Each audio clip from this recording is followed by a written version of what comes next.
Bir uygarlığın yer altına gömüldüğünü ve yok olduğunu düşünün. Sizce bu mümkün olabilir mi? Antik Pompei, M.Ö. 7. yüzyılda Samnitler tarafından kurulan ve zaman içinde Roma İmparatorluğu'nun bir parçası haline gelen bir şehirdir. Samnitler tarafından kurulan yerleşim, stratejik konumu ve verimli toprakları sayesinde hızla büyüdü ve zengin bir ticaret merkezi haline geldi. Roma İmparatorluğu'nun kontrolü altına girdikten sonra Pompei, güçlü bir ekonomi, çeşitli ticaret yolları ve zengin bir kültürel mirasa sahip bir şehir olarak parladı. Napoli Körfezi'nin kenarında yer alması deniz yoluyla kolayca ulaşılabilir olmasını sağlarken, iç bölgelerle olan karayolları sayesinde de ticaretin merkezi haline geldi. Bu durum Pompei'nin çeşitli mal ticaretine ev sahipliği yapmasını ve zengin bir nüfusa kavuşmasını sağladı. Pompei, Roma kültürüyle daha fazla bütünleşti. Roma'nın mimari tarzı, şehir planlaması ve günlük yaşamın unsurları Pompei'ye benzersiz bir karakter kazandırdı. Şehir, tiyatroları, tapınakları, hamamları ve geniş evleriyle dikkat çeken bir antik yerleşim olarak ön plana çıktı. Ancak tarihi trajedi 79 milattan sonra da yaşandı. Vezüv yanardağının patlaması sonucu Pompei korkunç bir felaketle karşı karşıya kaldı. Patlamanın ardından bir şehir küller ve lavlar altında gömülerek bir anda yaşam durgunluğuna geçti. Bu felaket Pompei'nin adeta bir zaman kapsülüne dönüşmesine ve arkeologlar için benzersiz bir keşif alanı haline gelmesine neden oldu. Vezüv patlaması ve felaket. Vezüv'ün patlaması 24 Ağustos 79 milattan sonra da başladı. Yanardağın patlaması yoğun dumanlar, kül yağmurları ve lav akıntılarına neden oldu. Patlamanın etkisiyle ortaya çıkan yüksek sıcaklıklar ve yoğun kül yağışı şehri tamamen korumasız bırakarak yaşam alanlarını, sokakları ve binaları hızla gömmeye başladı. Arkeolojik keşif.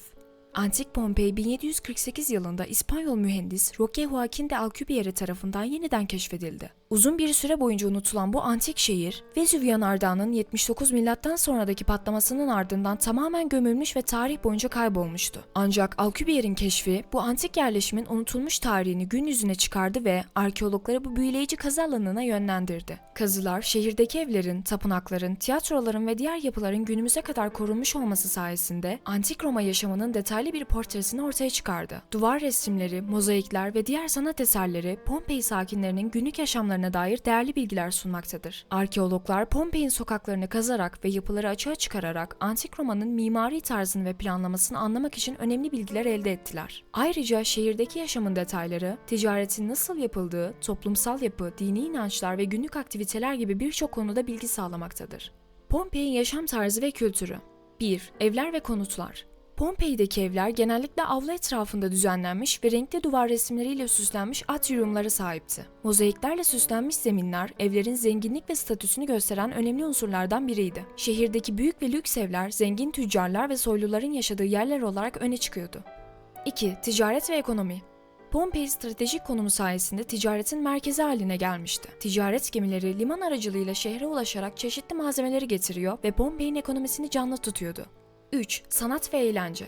Pompei tiyatroları, amfitiyatroları ve diğer eğlence mekanları ile bilinirdi. Şehirde düzenlenen çeşitli etkinlikler, konserler ve gladyatör dövüşleri halkın sosyal hayatında önemli bir yer tutuyordu. Duvar resimleri ve mozaikler sanatın ve estetiğin Pompei kültüründeki önemli unsurlardan biriydi. 4. Dini inançlar. Şehirde birçok tapınak bulunmaktaydı ve dini ritüeller önemli bir yer tutuyordu. Her evde ev tanrılarına adanmış özel tapınak alanları bulunmaktaydı.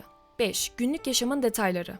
Pompei kalıntıları günlük yaşamın detaylarını gözler önüne seriyor. Fırınlar, atölyeler, hamamlar ve diğer günlük kullanım alanları antik Roma'nın işleyişini anlamamıza yardımcı oluyor.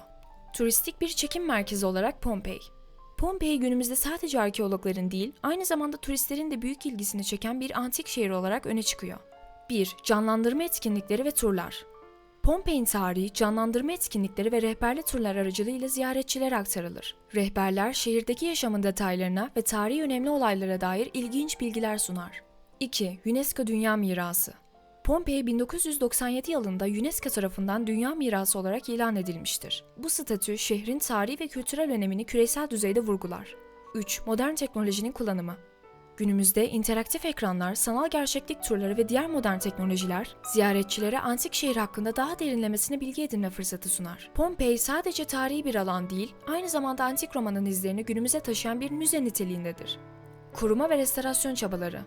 Pompei'nin benzersiz arkeolojik zenginlikleri, doğal ve insan kaynaklı tehditlere karşı korunması gereken kırılgan bir mirası temsil ediyor. Bu nedenle şehrin geleceğini güvence altına almak ve bu antik mirası gelecek nesillere aktarmak amacıyla yoğun bir şekilde koruma ve restorasyon çabaları sürdürülmektedir. Çevresel tehditlere karşı mücadele. Pompei'nin kalıntıları, hava koşullarına, erozyona ve diğer çevresel etkilere karşı hassastır. Modern teknoloji, çatılama, drenaj sistemleri ve özel kaplama teknikleri gibi yöntemlerle şehir kalıntılarını koruma altına alma çabaları devam etmektedir. Turist trafiği yönetimi. Yüksek turist trafiği yapıların ve mozaiklerin aşınmasına neden olabilir. Ziyaretçi sayısının kontrol altında tutulması, özel alanlara sınırlamalar getirilmesi ve restorasyon projeleri turistlerin etkilerini en aza indirmeye yönelik önlemler arasında yer alır. Hasar görmüş veya çürümüş yapıların restorasyonu için sürekli projeler yürütülmektedir. Uzman ekipler orijinal mimariyi koruma amacıyla çalışmaktadır. Teknolojik ilerlemelerin kullanımı. Dijital haritalama, 3 boyutlu modelleme ve diğer teknolojik ilerlemeler restorasyon çabalarına destek sağlamaktadır. Beni dinlediğiniz için teşekkür ederim. Bir sonraki videoda görüşmek üzere. Işıkla kalın.